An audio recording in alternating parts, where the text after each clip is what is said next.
তো বন্ধুরা, আজকে রান্না হবে এই যে দেশি কইয়ের তেল ঝাল। এই যে আমাদের চায়না তেলে সব বেঁধেছিল, আর জিএল মাছ আছে, তোমাদের হয়তো একদিন দেখাবো। বন্ধুরা 1.5 কেজি জিএল রয়েছে, আর এই যাচ্ছে কুচি আছে, আর বাদ বাকি মাছগুলো সব খাওয়া হয়ে গেছে।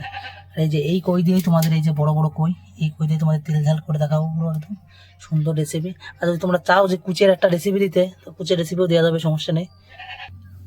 এই দেখো বন্ধুরা, কই সাইজ দেখো, এগুলো কিন্তু সব দেশি কই। দাও কালো কালো কই, কি লেভেলের কালো দেখো, এগুলো সব দেশি কই। এই যে এই কই যে কি টেস্ট, আমাদের নদীর কই বন্ধুরা, সেই স্বাদ। এই দাও কালার দেখো, এই দাও, আর একটা কই কালার দেখো, কালার দেখলে পাগল করা কালার। তো মাছ তো কাটা হয়ে গেছে, এখন তো রান্না করতে হবে। দাও কিভাবে তেল ঝাল তৈরি করি। প্রথমে হালকা একটু লবণ, হালকা একটু হলুদ,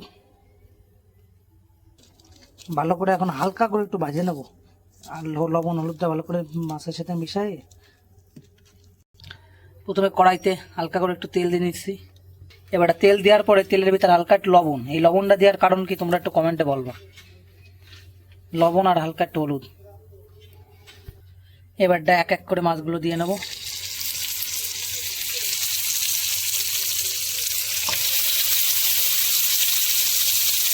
সুন্দর করে এক করে সাজাই দেবো। এই তো বন্ধুরা, এই একটা বেশি করে একটা কায়দাই আলাদা।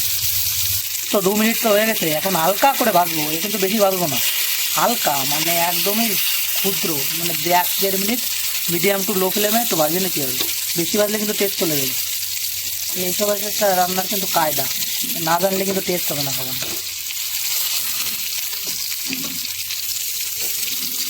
এরকম এইসব কিন্তু এখনো কাঁচা রয়েছে, হালকা করে ভাজা হবে, হালকা করে দিলাম। আর এই দাও গোটা মশলা কি কি লাগবে, কটা লঙ্কা, টমেটো আর আদা। পেঁয়াজ রসুনের কোনো ব্যবহার হবে না এতে, আদা শুধু আদার ব্যবহার হবে। আদা, লঙ্কা আর এই যে টমেটো, আর নিচে আছে কিছু ধনে। ওই দেখো বন্ধুরা, একটা ভুল হয়ে গেছে, এর ভিতরে একটু জিরেও আছে কিন্তু হালকা পরিমাণে দিয়া। আর দিতে হবে 2-3টে এলাচ আর গোলমরিচ। শেষ, আর দরকার নেই তেমন বেশি কিছু দেওয়া।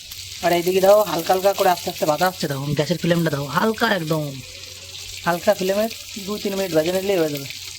আর হালকা হালকা করে শুধু মাংসটা উপরের লেয়ারটা হালকা করে সেদ্ধ হয়ে যায়। আর এই যে মশলাটা তৈরি করতেছি, এই মশলা একটা সিক্রেট রেসিপি জিনিস যাবে, সেটা হচ্ছে দাও আর দই, টক দই। এটা একটা সিক্রেট মশলা, এ তোমাদের কেউ বলবে না, শুধু আমরাই বলতেছি। এই যে আমাদের মশলা করা তৈরি। আর এই পাশে যে মাছগুলো নামাই নিছি, বেশি কিন্তু ভাজি নেই। দাও কীরকম কন্ডিশনে ভাজতে হবে পুরো দেখা যাচ্ছে, নেই তো। আর এইদিকে এখন কড়াইতে আছে মেন রেসিপিটা রান্না হবে। এবারটা কড়াইতে হালকা করে একটু তেল দিয়ে দিলাম। তেলটা একটু বেশি দিলে সমস্যা নেই বন্ধুরা, কারণ এই রেসিপিটার এই তেল কই রেসিপি। তা তো তেলটা তো তাতে গেছে, এবার তেলের ভিতর দিয়ে নেবো 2 তেজপাতা। সেরকম তাও তাতে নাই রে বন্ধুরা, স্ক্যাম হয়ে গেছে আমার সাথে। তার ভিতরে এই যে কিছু জিরে, এলাচ আর 2-3টে লঙ্কা, তেজপাতা এই দিয়ে দিলাম। এই দেখো বন্ধুরা, মশলার কালারটা দাও, এরকম আসতে মশলার কালার হবে, আর তরকারি হবে এরকম।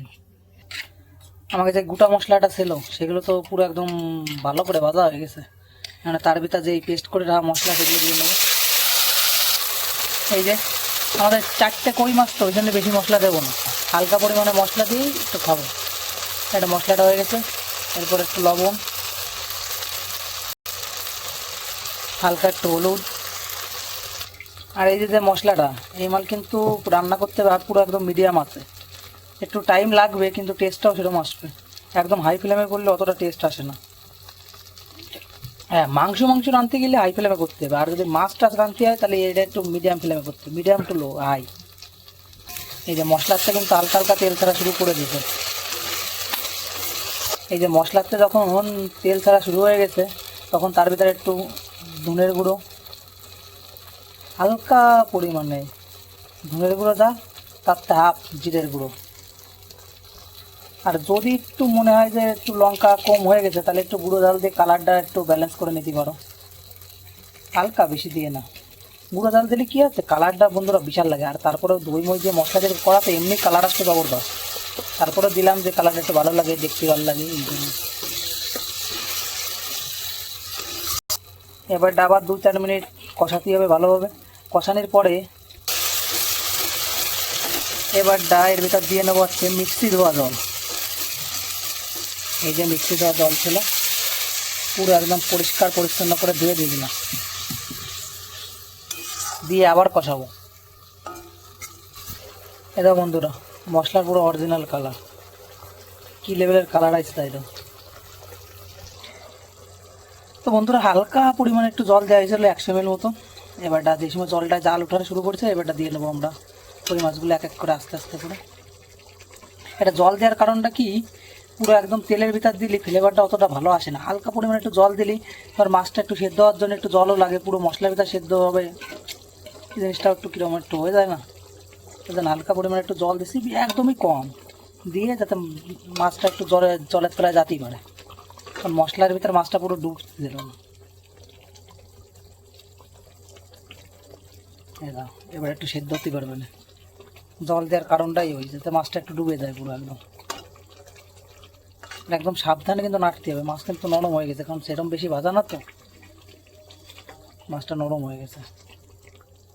এবার হালকা কিছুক্ষণ একটু জাল দিতে হবে মিডিয়াম আছে, গ্রেভি গ্রেভি আর পুরো ইয়ে হয়েছে। এই যে কী টেস্ট লাগে বন্ধুরা, একদিন বাড়ি বানায় না দেখলে তোমরা বুঝতে পারবে না, দারুণ টেস্টে।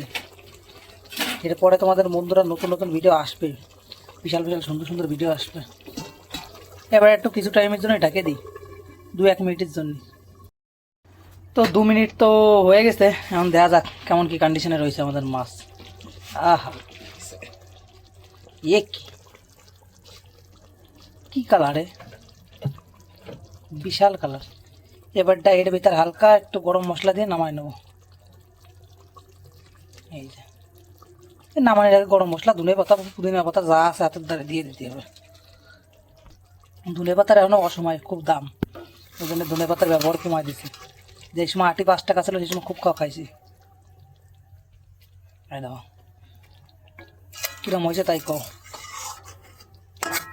ব্যাপারটা আর একটু টানালে আরও ভালো হয়, কিন্তু আমাদের 3 জন লোক খাতে হবে, ওই জন্য বেশি টানাচ্ছি না। একবার বাড়ি চেষ্টা করে দাও, কীরকম কী লাগে একবার জানাইও, রেসিপিটা কেমন লাগলো।